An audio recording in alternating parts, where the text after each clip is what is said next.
오늘 허락하신 생명 양식 하나님의 말씀은 왕상 11장 29절부터 33절까지 말씀입니다. 왕상 11장 29절부터 33절까지 말씀을 제가 봉독하겠습니다. 왕상 11장 29절 말씀.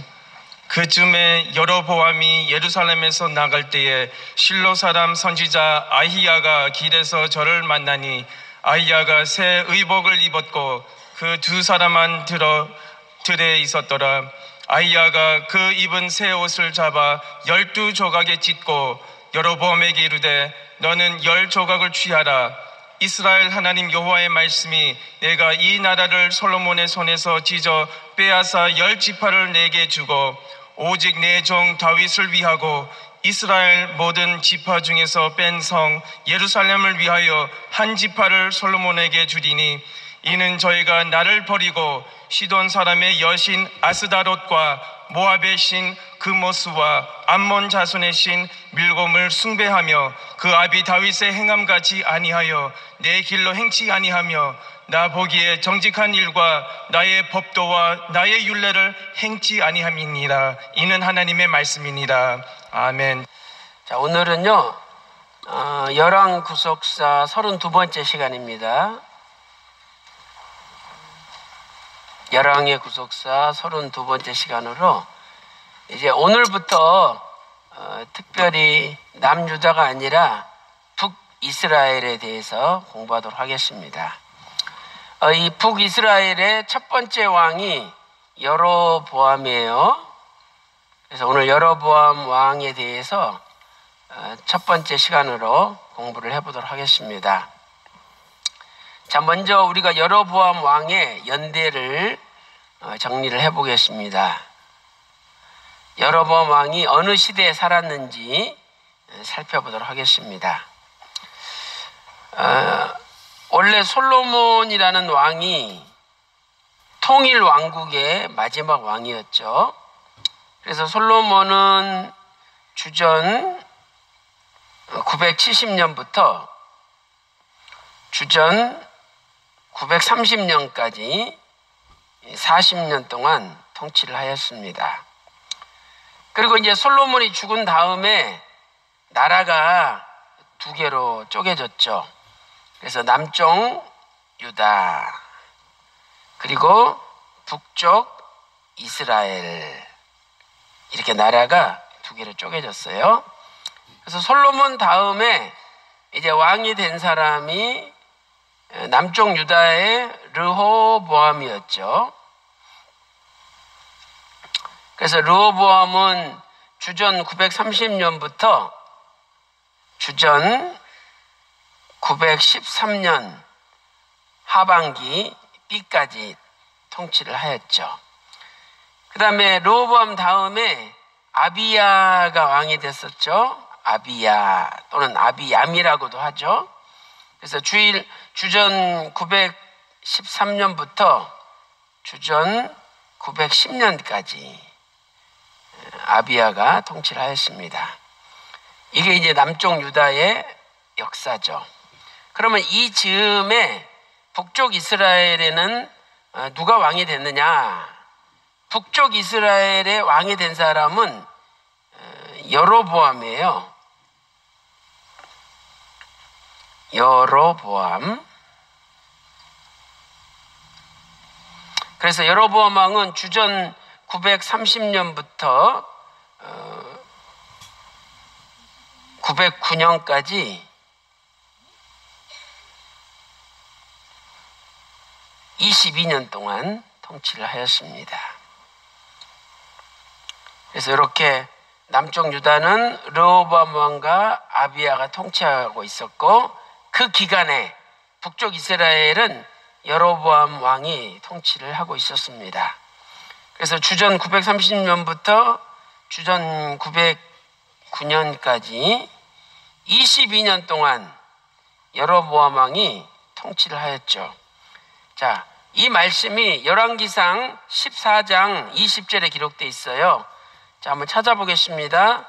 열왕기상 14장 20절입니다.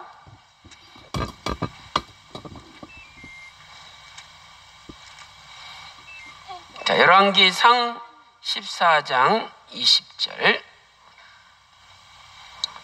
자, 다 같이 읽겠습니다. 열왕기상 14장 20절. 자, 시작. 여로보암이 왕이 된 지 22년이라 저가 그 열조와 함께 잠에 그 아들 나답이 대신하여 왕이 되니라 그랬죠. 그래서 왕상 14장 20절에서 여로보암이 22년 동안 통치를 했어요. 그리고 이제 그 아들이 나답이에요.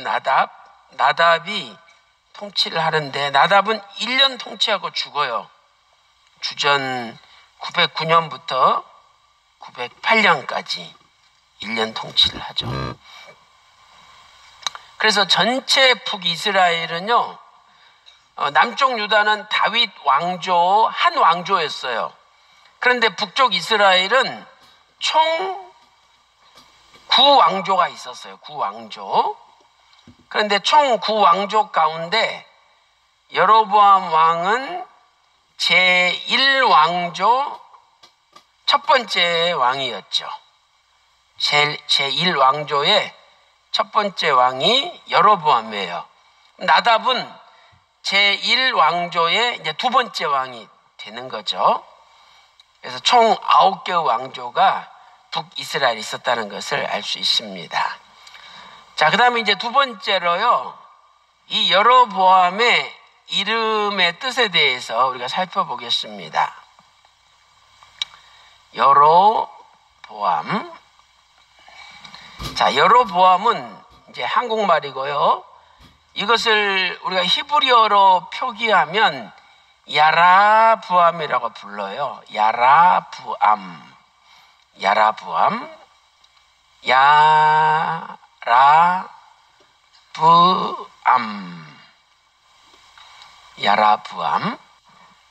그래서 이 야라부암은 두 가지 단어가 합쳐진 거예요. 이쪽 야라부는 원래 기본형이 라바부라는 단어예요. 라바부. 그래서 이 라바부는 수가 많아지다 이런 뜻이거든요.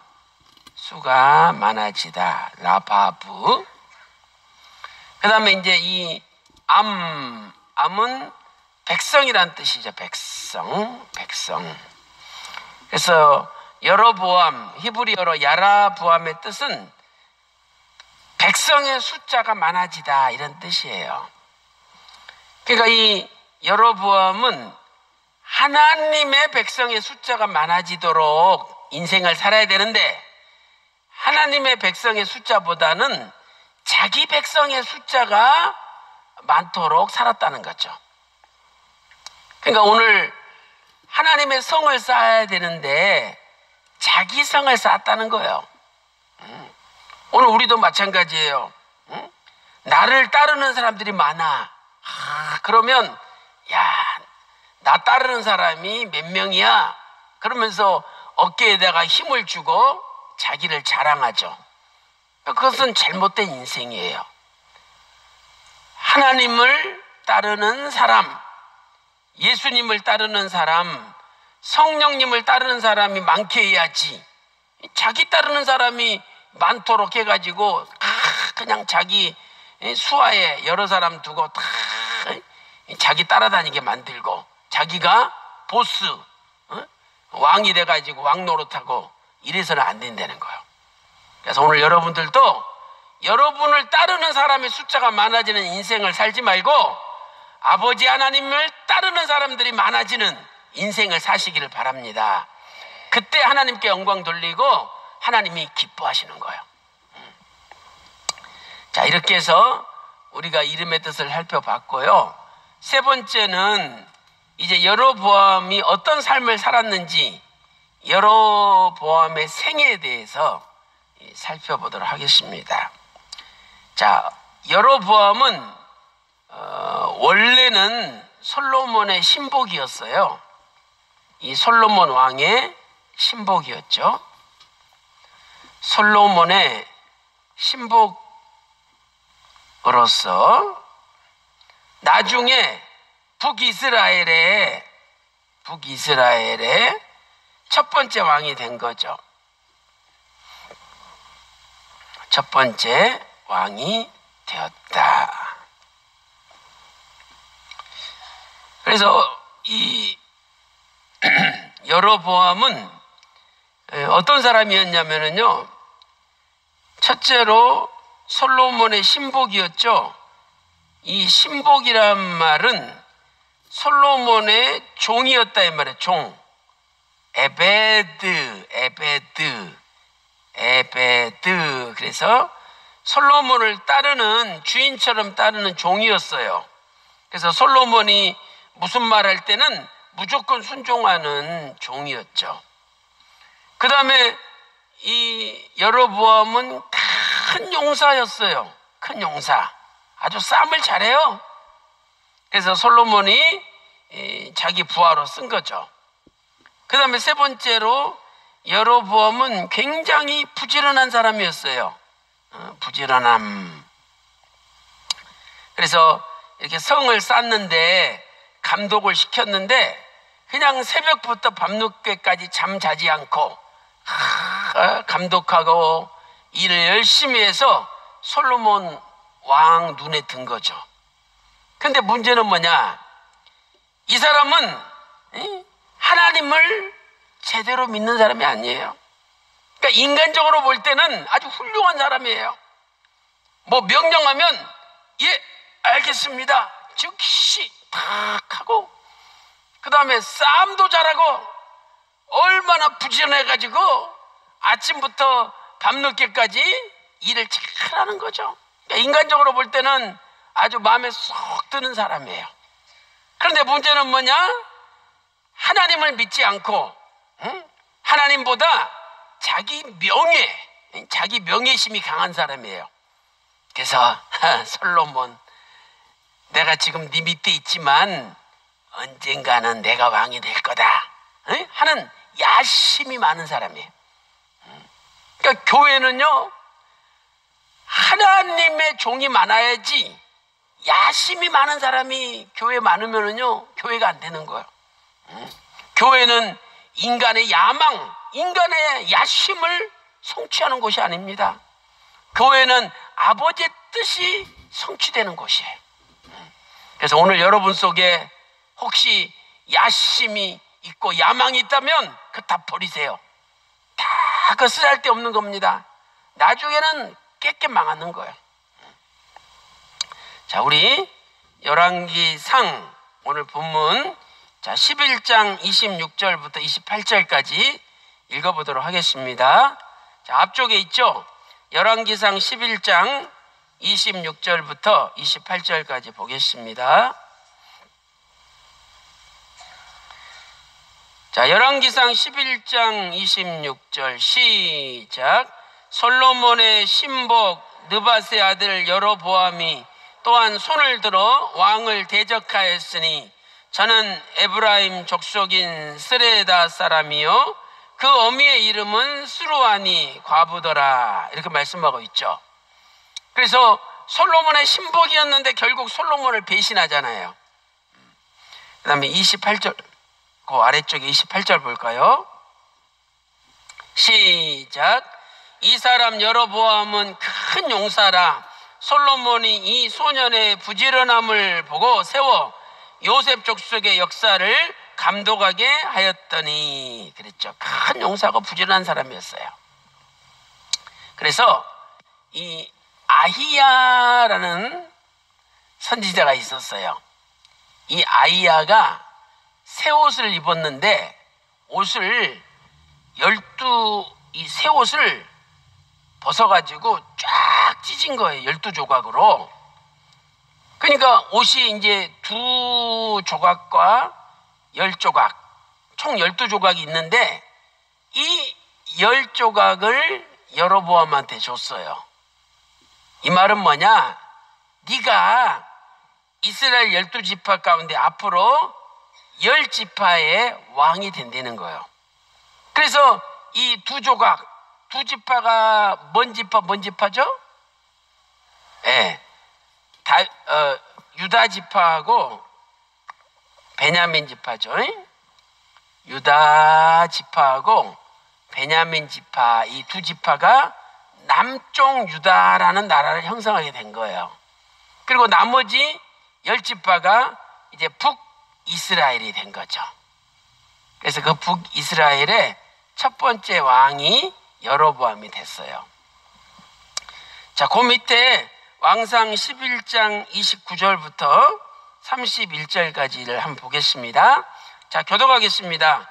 왕상 11장 29절부터 그 즈음에 여로보암이 예루살렘에서 나갈 때에 실로 사람 선지자 아히야가 길에서 저를 만나니 아히야가 새 의복을 입었고 그 두 사람만 들에 있었더라. 여로보암이 이르되 너는 10조각을 취하라. 이스라엘 하나님 여호와의 말씀이 내가 이 나라를 솔로몬의 손에서 찢어 빼앗아 10지파를 내게 주고 이렇게 말씀하죠. 그래서 이 말씀대로 왕상 12장 16절에 보면 실제로 이제 여로보암이 10지파의 왕이 된 거죠.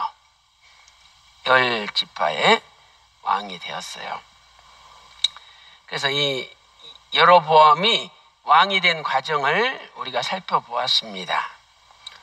자, 이렇게 10지파의 왕이 되었고요. 자, 그러면 하나님의 은혜로 자기가 왕이 됐으면 하나님 잘 믿어야 될 거 아니에요. 그런데 이 여로보암의 삶은 하나님을 대적하는 불신앙의 삶을 살았어요. 하나님을 대적하는 불신앙의 삶을 살았다. 그래서 첫 번째로 뭘 했냐면요, 베델과 단이라는 지역에다가 단을 쌓고 제단을 쌓고 금송아지를 숭배하게끔 만든 거예요. 아니, 하나님 앞에 제사 드려야 되는데 베델과 단이라는 지역에 제단을 쌓고 금송아지 우상을 숭배하도록 만든 거예요. 그러니까 하나님 앞에 큰 죄를 저지른 거죠. 자, 그 말씀이 열왕기상 12장 28절 29절에 있어요. 자, 우리 찾아서 한번 읽어보겠습니다. 왕상 12장 28절에서 29절입니다. 자, 조금 밑으로 내려오셔서, 자, 왕상 12장 28절 29절 시작. 이에 계획하고 두 금송아지를 만들고 무리에게 말하기를 너희가 다시는 예루살렘에 올라갈 일이 없도다. 이스라엘아, 이는 너희를 애굽 땅에서 인도하여 올린 너희 신이라 하고 하나는 베델에 두고 하나는 단에 둔지라 그랬죠. 그러니까 이스라엘 백성들이 예루살렘에 예배드리기 위해서 예루살렘으로 올라가는 거예요. 그러니까 못 가게 막기 위해서 자기 백성을 많게 하려고 베델과 단에다가 금송아지를 세워놓고, 야, 예루살렘 갈 필요 뭐 있냐? 이 금송아지가 너희를 애굽에서 탈출시킨 신이다. 이렇게 해가지고 금송아지한테 절하게 만든 거죠. 그리고 두 번째는 뭔 죄를 저질렀냐면, 이 제사장은 원래 레위 지파 아론의 후손들만이 제사장을 해야 되잖아요. 그런데 이 레위 지파가 아닌 일반 사람들이, 일반 평민들, 일반 사람들 자기 마음에 들면 전부 제사장을 시켰어요. 그러니까 쉽게 말하면 아무나 지 마음에 들면 목사 시키고 지 마음에 들지 않으면 훌륭한 목사도 다 내쫓아버리고, 이런 식으로 여로보암이 자기 마음대로 한 거예요. 자, 그 말씀이 그 밑에 왕상 12장 31절에 있어요. 그 아래쪽 보세요. 31절. 자, 왕상 12장 31절 시작. 저가 또 산당들을 짓고 레위 자손 아닌 보통 백성으로 제사장을 삼고, 그렇죠, 보통 백성으로 제사장을 삼았어요. 자, 역대하 13장 구절도 참고적으로 적어놓으세요. 왕상 12장 31절, 또 역대하 13장 9절도 적어놓으세요. 자, 그 다음에 세 번째로 또 어떤 불신앙의 행동들을 했느냐. 자, 세 번째는 원래 장막절 절기가 7월 15일이거든요. 7월 15일이 수장절 장막절이에요. 그런데 7월 15일 지킬 필요 없어. 분명히 하나님께서 성경에 7월 15일 날 지키라 그랬는데 지킬 필요 없어. 그러면서 마음대로 8월 15일로 바뀌어가지고 내가 지정한 날짜에 지켜. 이러면서 절기 날짜도 자기 마음대로 바꿔버렸어요. 자, 그 밑에 열왕기상 12장 32절 보겠습니다. 왕상 12장 32절. 자, 시작.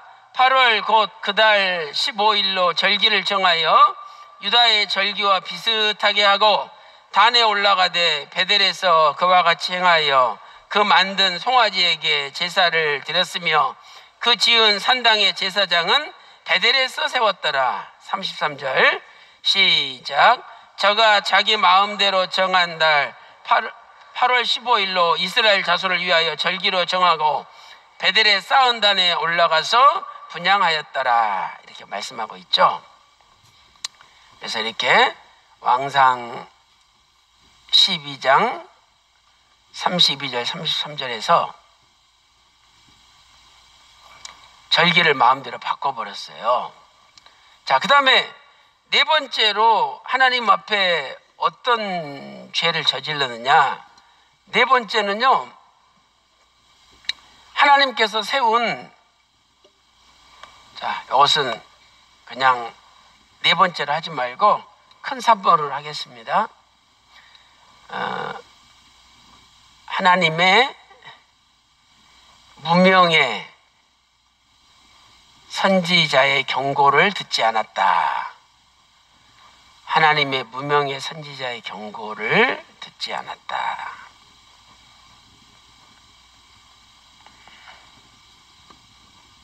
그래서 오늘 하나님께서는 선지자들을 통해서 내가 잘못한 걸 지적해 주시고 또 내가 어떤 길로 가야 되는지를 알려주셔요.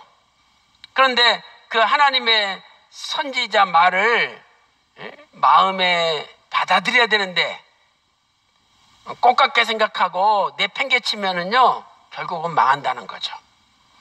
그래서 이 무명의 선지자가 무엇을 경고했냐면 앞으로 요시야라는 왕이 나올 거다. 요시야라는 왕이 나와가지고 이렇게 베델과 단에서 금송아지한테 제사장들이 지금 숭배하고 있잖아요. 그것도 제사장이 아닌 일반 보통 백성 중에서 뽑은 가짜 제사장들이. 그러니까 하나님이 이 제사장들이 죽어도 하나님이 원한이 사무쳐가지고 그 제사장들의 뼈를 다 무덤에서 찾아가지고 불태워버릴 거다. 하나님이 경고한 거예요. 그러면 실제로 요시야 왕 때 주전 622년에 요시야 왕이 거짓 제사장들의 뼈를 다 찾아내가지고 불살라버렸어요. 이 무명의 선지자가 경고한 때가 여로보암이 주전 930년에 왕이 됐잖아요. 그러니까 930년으로 우리가 계산한다면 주전 930년부터 622년까지 계산하면 한 308년이 걸렸잖아요. 그러니까 약 308년 후에 일어날 일을 이 무명의 선지자가 미리 예언을 한 거예요. 그리고 그 예언대로 그대로 이루어졌어요. 그랬더니 여로보암 왕의 입장에서 볼 때는 기분이 좋아요, 기분이 나빠요? 왕이요? 왜 금송아지를 세워놓고 우상하게 절합니까? 이 제사장들 죽어도 그 뼈를 하나님이 앞으로 요시야라는 왕을 세워가지고 다 불태워버릴 거라고 조심하라고 소리를 지르는 거예요. 그러니까 왕이 세상 말로 말하면 뭐 이 새끼 저거 잡아! 그럼 손을 딱 폈어요. 근데 이 손이 안 움직이는 거야. 굳어가지고. 이게 이대로 그냥 가만히 있는 거예요. 그래가지고 여로보암이 깜짝 놀래가지고 무명의 선지자 보고 제발 좀 살려달라고, 당신이 기도해서 하나님께서 은혜를 베풀어 주셔가지고 이 손 좀 다시 돌아오게 회복시켜달라고 무명의 선지자한테 매달린 거예요. 그래서 무명의 선지자가 하나님 앞에 간절히 기도했더니 다시 이 손이, 이 굳은 손이 이렇게 말랑말랑해져가지고 돌아온 거예요. 자, 그 말씀이 왕상 13장 1절부터 기록되어 있어요. 자, 우리 찾아서 한번 읽어보겠습니다. 자, 왕상 13장 1절 보세요. 우리 교독을 해보겠습니다. 13장 1절. 때에 하나님의 사람이 여호와의 말씀으로 인하여 유다에서부터 베델에 이르니 마침 여로보암이 단 곁에 서서 분향하는지라.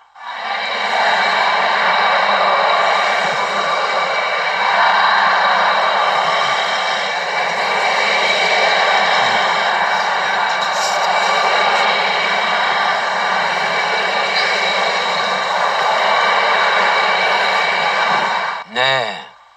그래서 4절 보세요. 여로보암 왕이 하나님의 사람의 베델에 있는 단을 향하여 외쳐 말함을 들을 때에 단에서 손을 펴며 저를 잡으라 하더라. 저를 향하여 편 손이 말라 다시 거두지 못하며.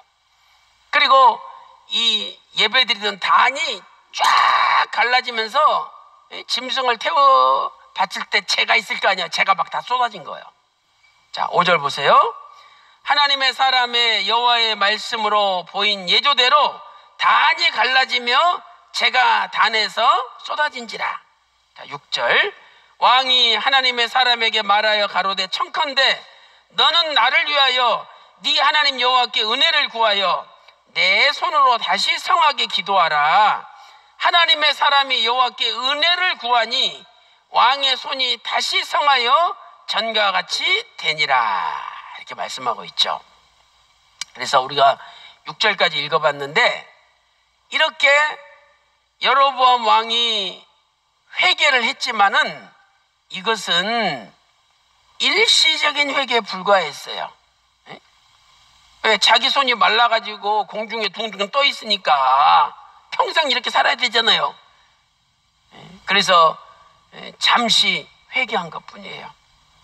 여기 열왕기상 13장 33절 보면 여전히 여로보암이 악을 행했대요. 자, 그 밑에 33절 읽어보겠습니다.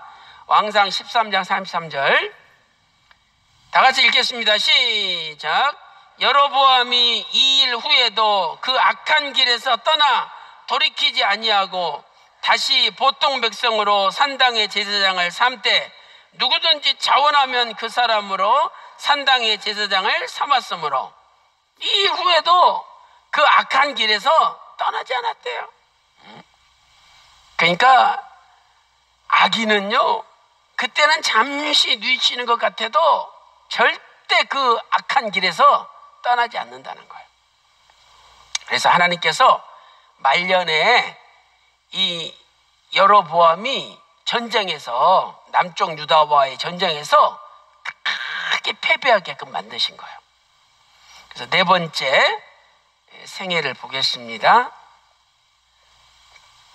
자, 네 번째는 남유다 아비야와의 전쟁에서 남유다 아비야 왕이 남쪽 유다 왕인데 아까 언제부터 언제까지 다스렸다 공부했죠?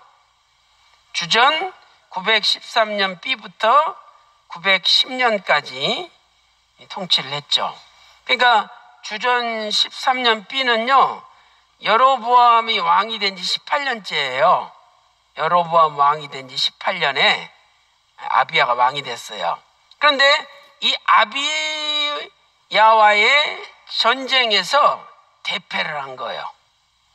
전쟁에서 대패를 하였다. 그럼 보세요. 병사가 어떻게 됐느냐? 이 여로보암, 북이스라엘의 여로보암 왕은 군사가 80만 명이에요. 80만 명. 그 다음에 남쪽 유다의 아비야 왕은 군사가 몇 명이냐? 40만 명이에요. 그럼 당연히 여로보암 왕이 이겨야 될 거 아니에요. 그런데 완전히 대패해가지고 50만 명이 죽임을 당했어. 완전히 50만 명이 죽임을 당하였어요. 그러니까 이렇게 하나님을 대적하고 교만하니까 하나님께서 치신 거예요. 그래서 오늘 우리도 하나님한테 한 대 맞기 원한다면은요, 교만하시고, 또 하나님 대적하시고, 그리고 뭐 예배 아무데나 가서 드리면 돼. 예루살렘까지 갈 필요 뭐 있어? 모리아까지 올 필요 뭐 있어? 베델에서 드리면 되고 단에서 드리면 돼. 금송아지 만들어 놓고 내가 만든 신에다가 예배 드리면 돼. 그렇게 하라 이 말이죠. 하나님한테 한 대 맞고 싶으면 여로보암이 그랬다는 거예요. 자, 우리 거기 역대하 13장 1절 한번 보겠습니다. 자, 역대하 13장 1절부터 보겠습니다. 자, 역대하 13장 1절입니다. 시작.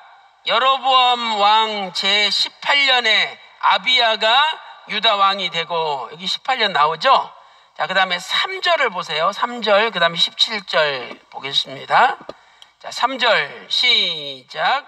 아비야는 택한 바 싸움에 용맹한 군사 40만으로 싸움을 예비하였고, 여로보암은 택한 바 큰 용사 80만으로 대진한지라. 40만 명 대 80만 명이죠. 그 다음에 17절 시작. 아비야와 그 백성이 크게 도륙하니 이스라엘의 택한 병정이 죽임을 입고 엎드러진 자가 50만이었더라 그랬죠. 그래가지고 이렇게 50만 명이 죽은 다음에 이때부터 여로보암이 힘을 못 쓴 거예요. 그러니까 예를 들어서 하나님이 한 대 탁 쳐서 허리가 부러졌다. 그럼 그때부터 힘을 못 쓰잖아요. 그런 식으로 여로보암이 하나님이 치시니까 힘을 못 썼대요. 그 말씀이 역대하 13장 20절에 기록되어 있어요. 자, 우리 20절 다 같이 읽어보겠습니다. 자, 20절 시작. 아비야 때에 여로보암이 다시 강성하지 못하고 여호와의 치심을 입어 죽었고, 보세요. 아무리 강한 군대라 할지라도 하나님이 딱 치시니까 강성하지 못하고 결국은 여로보암이 죽었다는 거예요. 그래서 오늘 우리는요, 나의 힘을 의지하는 인생이 아니라 하나님의 힘을 의지하고 하나님의 도우심을 바라보는 인생을 살아야 된다는 거예요. 시편 146편 1절, 146편 3절에 있잖아요. 도울 힘이 없는 인생을 의지하지 말라. 우리는 누가 돈이 좀 많다, 힘이 세다, 권력이 있다, 은근히 그 사람한테 붙어가지고 그 사람 의지하잖아요. 그런데 결국 인간은요, 우리를 도와주지 못한다는 거예요.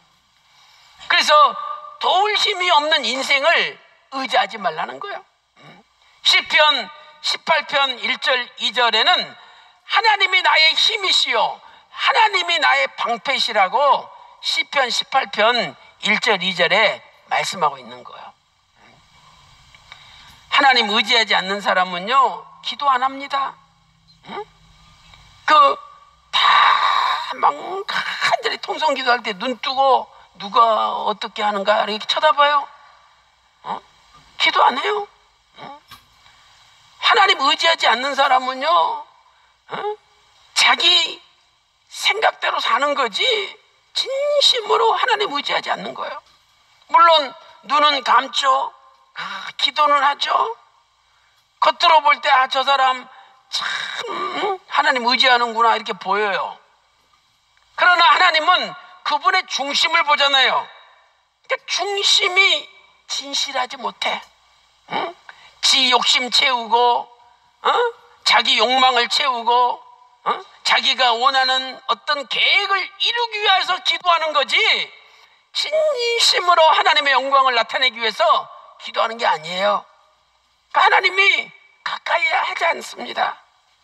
하나님이 중심을 아시는 하나님인데 사무엘상 16장 7절에 사람들은 외모를 보거니와 나 여호와는 중심을 보느니라. 사람들이야 이쁘게 생기고 멋있게 생기고 옷 잘 입고 멋있으면 괜히 호감을 갖잖아요. 하나님은 외모를 보지 않으신데 아무리 못생기고 거지 같고 병 들어가지고 빌빌대도 하나님이 그분의 중심을 본다는 거예요. 그래서 진실하게 간구하는 자, 그냥 간구가 아니라 진실하게 간구하는 사람에게 하나님이 함께 하시는 거예요. 그래서 오늘 여러분들도 진실하게 하나님 앞에 기도하세요. 하나님이 가까이 해주시고 하나님이 가까이 해주시면 하나님이 손을 펴요. 그래서 여러분 원하는 소원대로 들어주는 거예요. 여러분 우리 인간관계도 보세요. 내 마음에 들지 않는 것들 보세요. 저거 마음에 안 들어. 절대 손 안 핍니다. 손을 펴야 돈이라도 주고 떡이라도 주고 뭐라도 줄 거 아니에요. 그러나 마음에 들지 않는 사람한테는 절대 손 안 펴요. 꽉 움키고 있지. 하나님도요, 마음에 들게만 하면 하나님의 손을 쫙 펴가지고 복을 쏟아부어 주시고 물질을 주시고 건강을 주시고 소원대로 성취를 해주시는 거예요. 근데 딱 보니까 저 기도하는데 진실하지 못해 결국 지 영광을 나타내고 지 세력을 넓히려고 저 기도하는구나. 하나님이 외면해요. 그러나 진실하게 기도하면 하나님 들어준다는 거야. 오늘 또 진실하게 간구해서 하나님 가까이 해주시고 여러분 마음에 원하는 소원들 다 이루어질 줄로 믿습니다. 자, 시편 146편 우리 6절부터 8절까지 한번 읽어보겠습니다. 자, 시편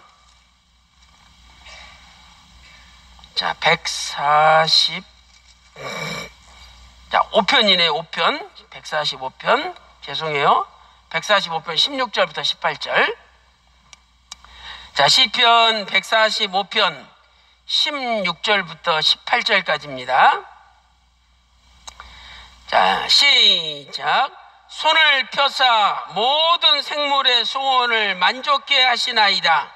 여호와께서는 그 모든 행위에 의로우시며 그 모든 행사에 은혜로우시다. 여호와께서는 자기에게 간구하는 모든 자, 곧 진실하게 간구하는 모든 자에게 가까이 하시는도다. 또 19절. 저는 자기를 경외하는 자의 소원을 이루시며 또 저희 부르짖음을 들으사 구원하시리로다. 아멘. 16절에 하나님이 손을 피신다 그랬잖아요. 그래서 오늘도 하나님께서 여러분이 진실하게 간구할 때 손을 피시사 여러분의 병도 고쳐주시고 또 집안의 문제도 해결해 주시고 필요한 거 있다면 하나님이 손을 펴서 여러분에게 주시는 놀라운 역사가 있기를 주님의 이름으로 축원합니다.